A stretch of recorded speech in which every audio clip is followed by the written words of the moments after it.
It is a new day in Albany, and Governor Hochul's presence already leading some operational changes. So what can we expect from Governor Kathy Hochul over the next few months? Basil Smikle, who serves as the Director of Public Policy at the Roosevelt House Institute at Hunter College, joins us this Wednesday morning to give some insights. Basil, great to see you. Thanks for being with us. Morning.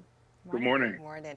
So earlier today, we were talking about the intentionality from Governor Kathy Hochul. We also noticed she made it a point not even to mention Andrew Cuomo's name at any point yesterday as she laid out her top priorities for the state. We reportedly hear that so far Cuomo staffers gave Kathy Hochul glowing reviews, speaking of her tenure under his administration.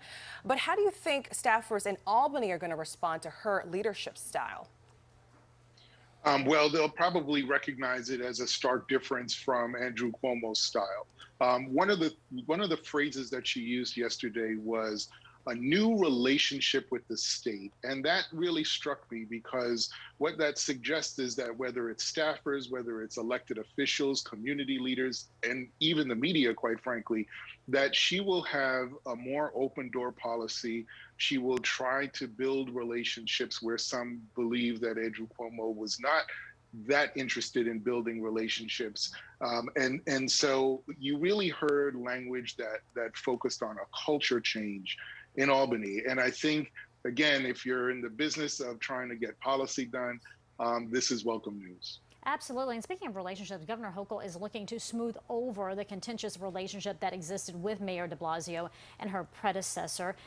It already seems to be working, right? I mean, Mayor de Blasio called Hochul Monday prior to his announcement regarding the teacher vaccination mandate to inform her. So do you think that transparency and cooperation is going to last? Well, I do think it will. Listen, I tell my students all the time that governors always win. Cities are sort of creatures of the state. So governors have a bit of a big foot, a strong arm, if you will. We actually saw that play out quite extensively with Andrew Cuomo and his relationship with Bill de Blasio. I suspect that Governor Hochul will want to smooth out relations.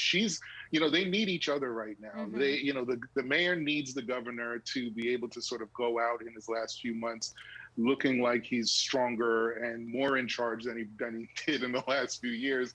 And Governor Hochul needs to look in the same way. She needs to look like the executive that she can come in and work with anybody, particularly downstate, where she has a little weakness, she has a little vulnerability. And that's going to last, quite frankly, to the next mayor, presumably Eric Adams. We'll obviously have to wait until election, but presumably Eric Adams is going to want the same types of things. They need to have that synergy. Right. So, Basil, we do understand Governor Hochul has already chosen her lieutenant governor. All we know is that that person is from New York City. So are you hearing anything about who this person could be? And when do you anticipate that announcement to come? I can tell you it's not me. But I would say, I expect it certainly to be a person of color. Look, in 2013, we had the first time in New York City, we had a majority minority electorate. And, as I said, she needs to strengthen her relationships downstate. It should be someone of color. I expect it to be someone of color. I expect it to be someone that carries their own constituency. Maybe it's someone who's elected to office right now, someone like a Ruben Diaz Jr., who's an incredibly dynamic candidate. You have Brian Benjamin, member of the Senate, State Senate from Harlem. Other names like Kevin Parker, people who've been running for office, may not have won, but do carry a constituency. That's really important because she's going to need that as we have a primary in June so she can get elected to a full term for governor. Yeah, those names that you listed, all men. She's made a point to have women in her cabinet, if you will. Do you think it might be a woman? It could very well be. Listen, I think all of her comments, those hires, particularly Karen Persicelli-Keough, the Secretary of the Governor, who I worked with whom I worked, my mother was an English teacher, in Senator Clinton's office. These are people who are very intentional about making sure that policies center around issues impacting women. So I would not be surprised if it is a woman. It would be something new for the state, but frankly, we are in a new day. Nobody complained when it was two men, so why complain or raise an eyebrow when it's two women? So I do think that that's absolutely possible, and we'll see, hopefully in a few days. Yeah, we should definitely normalize that. So, Basil, Right. the governor also laid out her short-term priorities for the state yesterday. Among them, fighting this COVID-19 pandemic, also cleaning up the culture in Albany. Among all of those things, what do you think should really be next on her priority list?